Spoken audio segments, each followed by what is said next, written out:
مفتی صاحب، share market میں ایک اور بہت اہم اور بنیادی مسئلہ یہ ہے کہ شیئرز پر قبضہ کب متحقق ہوتا ہے. اس لیے کہ 3 طرح کے اکاؤنٹ ہوتے ہیں. ایک بینک اکاؤنٹ ہوتا ہے، دوسرا ٹریڈنگ اکاؤنٹ ہوتا ہے، اور تیسرا ڈیمیٹ اکاؤنٹ ہوتا ہے. تو کس اکاؤنٹ میں آنے کے بعد ہم شرعی اعتبار سے اس کو قبضہ تسلیم کریں گے؟ جی، ایک اہم سوال آپ نے کیا ہے، یعنی شیئرز پر قبضے کا تحقق کب ہوگا؟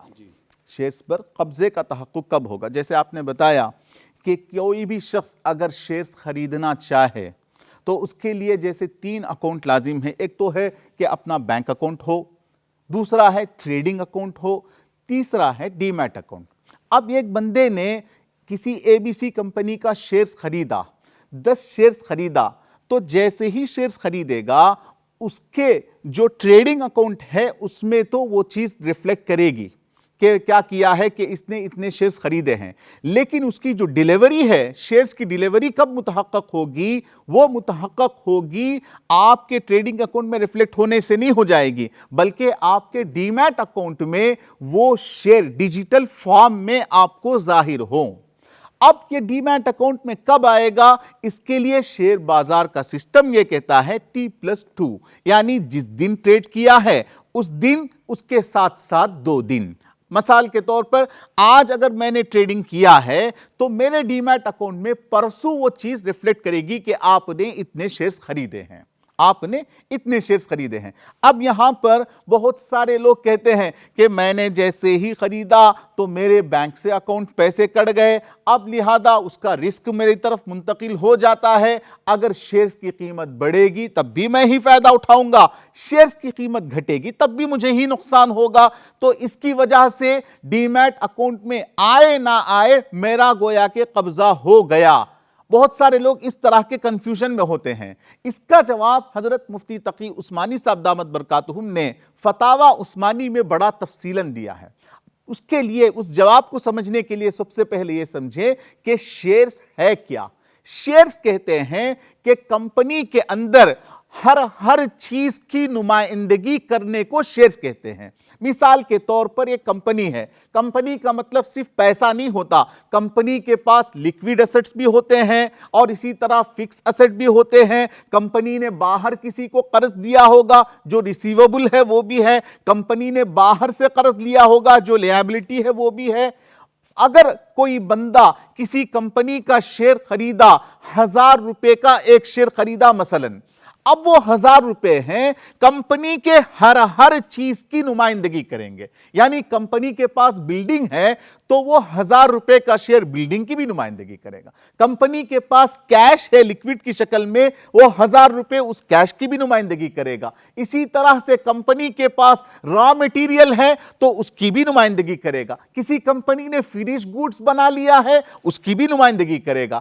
اب یہاں پر مفتی تقی عثمانی صاحب دامت برکاتہم کا کہنا یہ ہے، حضرت کا قول یہ ہے کہ اگر کسی بندے نے کوئی شیئرز خریدا تو اس کا مطلب یہ ہے کہ ایک مشاع چیز کو خریدا ہے، یعنی غیر متعین چیز کو خریدا ہے.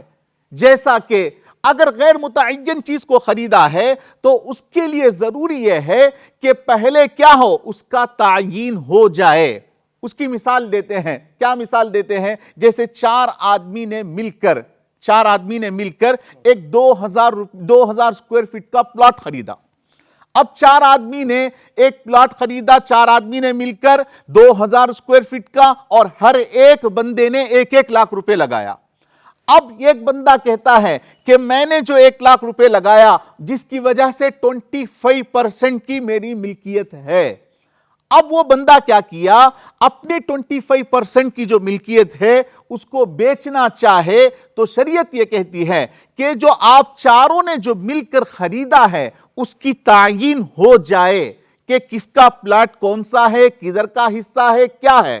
اس سے پہلے اگر آپ بیچیں گے تو بیچنا درست نہیں ہے. کیوں درست نہیں ہے؟ پھر اختلاف ہوگا، پھر جھگڑا ہوگا.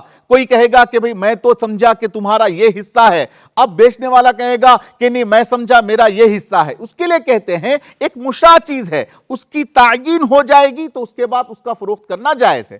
اسی طرح مفتی تقی عثمانی صاحب دامت برکاتہم فرماتے ہیں کہ یہاں پر شیئرز بھی کیا ہے, شیئرز کے اندر بہت سارے اثاثے ایسے ہیں جو مشاع ہیں, اس کا تعین ہم اسی وقت سمجھیں گے جبکہ وہ شیئر ہمارے ڈی میٹ اکاؤنٹ میں آ جائے. لہذا جب تک ہمارے ڈی میٹ اکاؤنٹ میں ہمارے شیئر نہیں آئیں گے اس وقت تک ہم اس شیئرز کو آگے فروخت نہیں کر سکتے, شرعاً اس کی اجازت نہیں ہے. تو وضاحت کر دی گئی کہ جب تک کہ آپ کے ڈیمیٹ اکاؤنٹ میں وہ نہ آ جائے, وہاں تک کہ ریفلیکٹ نہ ہو, وہاں تک کہ آپ کا قبضہ اس پر نہیں ہوا ہے, آپ اس کو آگے بیچ سکتے نہیں ہے.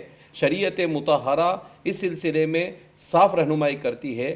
ہماری شریعت معاملات کے سلسلے میں دو سے تین بڑے اہم اور بنیادی اصول بیان کرتی ہے.